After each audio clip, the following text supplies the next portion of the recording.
Hai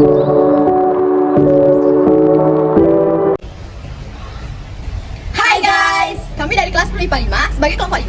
Di sini kami akan menjelaskan materi geografi tentang Yang pertama ada atmosfer dan karakteristik.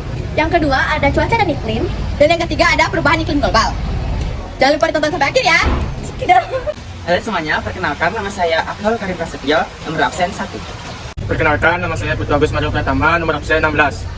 Halo semuanya, perkenalkan nama aku Niko Tidak Pertinggi, absen 22 dari kelas 10 IPA 5. Halo semuanya, perkenalkan nama saya Nilo Putri dan Dewi Putri, nomor absen 23. Halo semuanya, perkenalkan nama saya Ninyoman Suherni, nomor absen 26. Semuanya, perkenalkan nama saya Putri Widantari, nomor absen 27. Hai semuanya, perkenalkan nama saya Lida Berita Panyamanan, saya absen 35. Materi yang pertama ada atmosfer dan karakteristik. Manusia dapat bertahan hidup selama 1 hari tanpa air di daerah gurun paling panas. Tetapi manusia hanya dapat bertahan hidup beberapa menit saja tanpa atmosfer. Wah, seberapa penting sih atmosfer itu? Yuk kita bahas. 1. Pengertian atmosfer. Atmosfer berasal dari dua kata Yunani, yaitu atmosfer yang berarti uap dan sphaira yang berarti bulatan. Jadi atmosfer dapat diartikan sebagai lapisan gas yang menyelubungi bulatan bumi. 2. Karakteristik atmosfer. A. Tidak berwarna, tidak berbau, dan tidak dapat dirasakan kecuali dalam bentuk angin. B. Dinamis dan elastis, sehingga dapat mengembang dan mengkerut serta dapat bergerak atau berpindah. C. Transparan terhadap beberapa bentuk radiasi. D. Mempunyai massa sehingga menimbulkan tekanan. 3. Lapisan atmosfer beserta dengan karakteristiknya. Lapisan atmosfer merupakan campuran dari gas yang tidak tampak dan tidak memiliki warna yang berada di antara 0 hingga 800 km di atas permukaan bumi. Berdasarkan suhu dan ketinggiannya, atmosfer dapat dibagi menjadi 5 lapisan secara beruntun, yaitu pertama ada troposfer. Troposfer adalah lapisan paling bawah di mana tempat terjadinya peristiwa cuaca dan terdapat lapisan peralihan yang bernama tropopause. Yang kedua ada stratosfer. Lapisan ini dikenal lapisan ozon yang melindungi permukaan bumi dari sinar ultraviolet, dan terdapat lapisan peralihan yang dinamakan dengan stratopause. Yang ketiga ada mesosfer. Mesosfer adalah lapisan yang memiliki ketinggian 40 km di atas permukaan bumi yang dapat melindungi permukaan bumi dari kejatuhan meteor, dan terdapat lapisan peralihan yang dinamakan dengan lapisan mesopause. Yang keempat, di sini ada termosfer. Lapisan ini berada pada ketinggian sekitar 81 km dan terjadi peningkatan suhu. Pada lapisan ini terdapat pembentukan aurora. Yang terakhir, nomor 5, ada eksosfer. Eksosfer adalah lapisan yang di mana bisa terjadi gerakan atom-atom secara tidak beruntutan, dikatakan berbahaya karena merupakan tempat terjadi hancurnya meteor dari luar angkasa. 4. Fungsi dari atmosfer. A. Atmosfer melindungi manusia dari sinar matahari yang berlebihan. B. Melindungi dari jatuhnya meteor-meteor luar angkasa dan menuju ke bumi. C. Memperkecil perbedaan temperatur siang dan malam. Yang kedua, ada cuaca dan iklim. Apakah kita bisa membedakan antara cuaca dan iklim? Untuk mengetahuinya, cobalah simak pernyataan ini. Hari ini sangat cerah, dan bulan-bulan belakang ini tidak mampu turun hujan, sehingga di mana-mana terjadi kekeringan. Nah, kita bisa membedakan pernyataan tersebut. Pernyataan yang pertama menunjukkan saat itu juga dan waktunya sangat singkat. Nah, kita pasti langsung tahu bahwa pernyataan pertama adalah menunjukkan cuaca. Dan pernyataan yang kedua karena waktunya sangat lama dan panjang. Hal ini menunjukkan iklim. Benar demikian. Untuk mengetahuinya, marilah kita bahas bersama-sama cuaca dan iklim. Pertama, ada pengertian cuaca dan iklim. Pengertian cuaca. Cuaca adalah keadaan udara pada saat tertentu dan wilayah tertentu, yang relatif sempit dan pada jangka waktu yang singkat. Cuaca itu terbentuk dari gabungan unsur cuaca dan jangka waktu cuaca misalnya beberapa jam saja. Misalnya pagi hari, siang hari, sore hari, dan keadaannya bisa berbeda-beda untuk setiap tempat serta setiap jamnya. Di Indonesia, keadaan cuaca selalu diumumkan untuk jangka waktu sekitar 24 jam melalui perakiraan cuaca hasil analisis Badan Meteorologi dan Geofisika atau biasa disebut BMKG, Departemen Perhubungan. Untuk negara-negara yang sudah maju, perubahan cuaca sudah diumumkan setiap jam sangat akurat atau sangat tepat. Yang kedua, ada pengertian iklim. Iklim adalah kondisi atau keadaan rata-rata cuaca pada suatu daerah yang luas. Iklim sendiri ditentukan berdasarkan perhitungan waktu yang biasanya mencapai 11 tahun hingga 30 tahun. Iklim pada suatu daerah dipengaruhi oleh letak geografis dan topografi wilayah tersebut, yang artinya perbedaan iklim pada suatu daerah dipengaruhi oleh posisi relatif matahari terhadap daerah tersebut di balik bumi. Yang kedua, ada perbedaan cuaca dan iklim. Yang pertama, ciri-ciri cuaca. Yang pertama, ada cakupan wilayah cuaca lebih sempit dan terbatas. Yang kedua, waktu pengamatan cuaca bisa dilakukan dalam 24 jam. Yang ketiga, sifatnya cepat, berubah, dan tidak stabil. Yang terakhir, ada prediksi mudah dilakukan. Yang kedua, ciri-ciri iklim. Cakupan wilayah dan pengamatan iklim lebih luas. Yang kedua, pengamatan iklim membutuhkan waktu sekitar 11 hingga 30 tahun. Yang ketiga, bersifat stabil dan sulit berubah.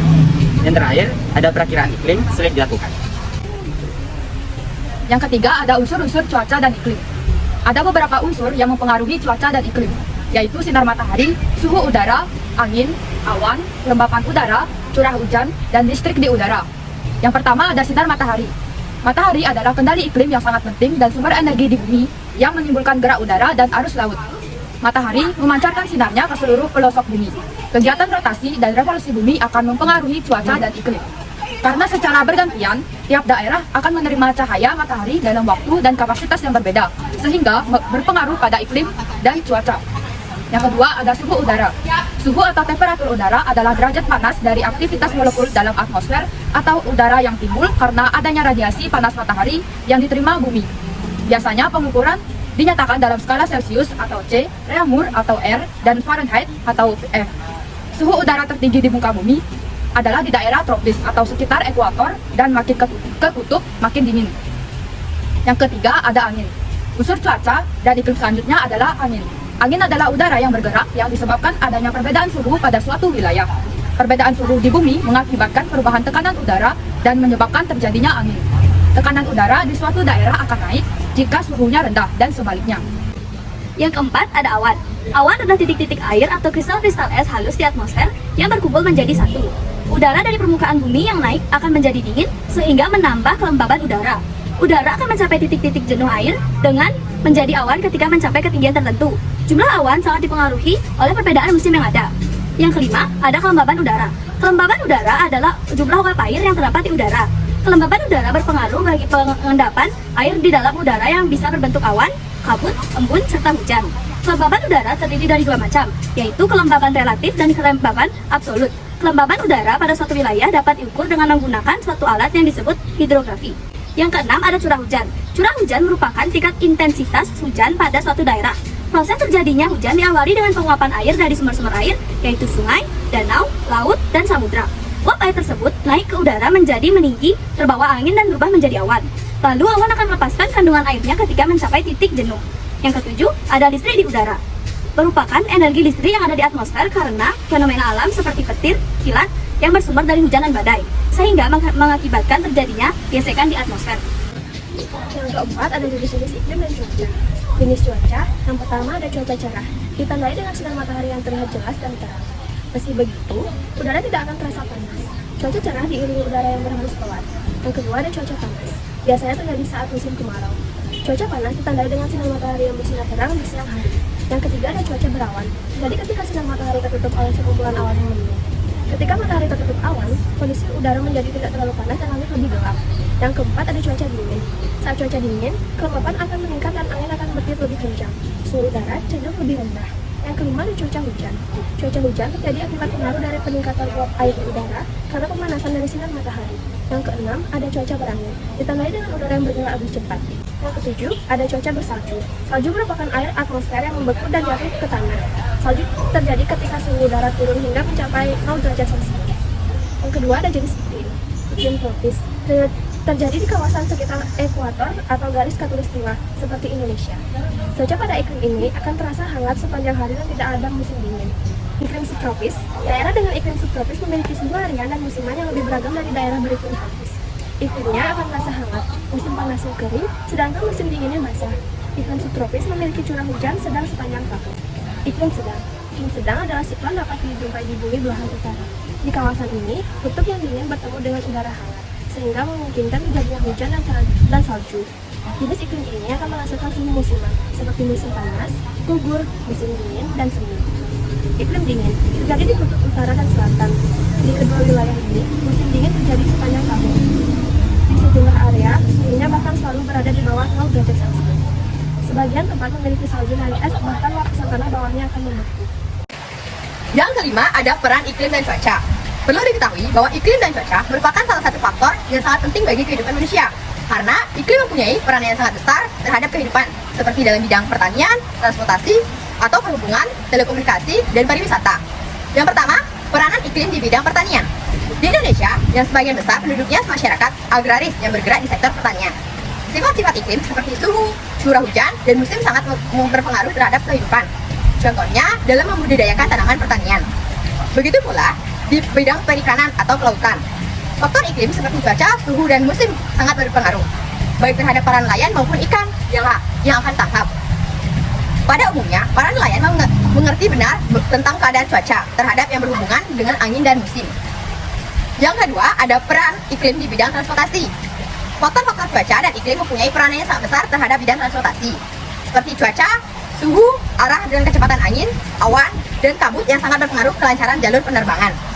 Selain berpengaruh terhadap penerbangan, faktor cuaca dan iklim berpengaruh pula terhadap transportasi laut, seperti arah dan kecepatan angin, tinggi gelombang, dan badai. Peranan iklim untuk telekomunikasi. Faktor cuaca dan iklim berpengaruh pula terhadap bidang telekomunikasi.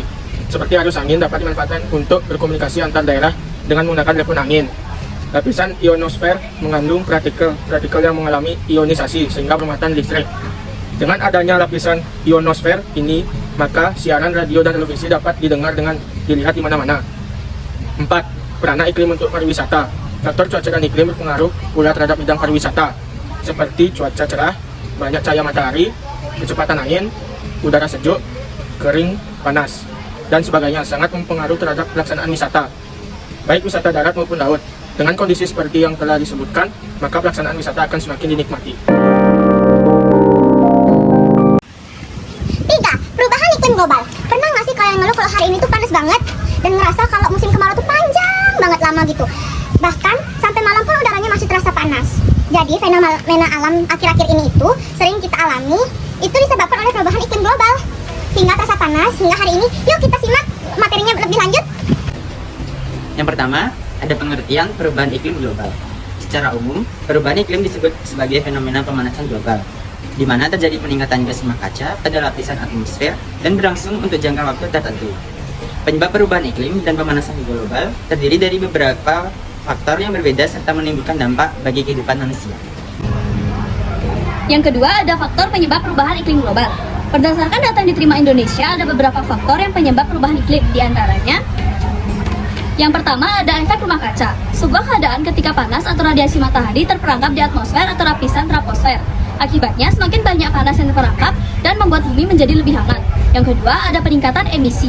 Peningkatan emisi yang diakibatkan oleh ulah manusia, misalnya saja pada pembakaran minyak, batu bara, dan juga gas yang menghasilkan di nitrogen oksida dan karbon dioksida. Hal ini juga disebabkan oleh deforestasi atau penebangan hutan. Yang ketiga ada pemanasan global. Keadaan di mana suhu bumi mengalami kenaikan dibandingkan sebelumnya. Hal tersebut akhirnya mempengaruhi keadaan iklim yang berdampak pada perubahan pola cuaca. Dan yang keempat ada kerusakan pada lapisan ozon. Jika terjadi kerusakan pada lapisan ozon, maka bumi akan mudah terpapar radiasi sinar UVB. Sinar UVB menyebabkan timbulnya penyakit kanker kulit dan katarak pada manusia dan merusak ekosistem. Ketiga, ada dampak perubahan iklim global. Perubahan iklim yang terjadi secara terus-menerus juga menimbulkan dampak tersendiri bagi kehidupan masyarakat. Di antaranya, yang pertama, curah hujan tinggi, kedua, musim kemarau yang berkepanjangan, yang ketiga, peningkatan volume air akibat mencairnya es di kutub, yang keempat, terjadinya bencana alam, angin puting beliung, dan yang kelima, berkurangnya sumber air. Keempat, upaya mengatasi perubahan iklim global. Berikut beberapa cara mengatasi perubahan iklim yang bisa dilakukan dengan mudah. Di antaranya, yang pertama, menghemat penggunaan energi di rumah. Yang kedua, menanam pohon. Yang ketiga, jalan kaki, bersepeda atau gunakan transportasi umum. Yang keempat, menerapkan reduce, dan diesel. Yang kelima, pilih produk yang ramah lingkungan. Sekian dari kelompok kami, mohon maaf apabila ada kesalahan kata dan kekurangan isi materi. Dan terima kasih karena sudah menonton hingga akhir video. Bye guys! Teman-teman.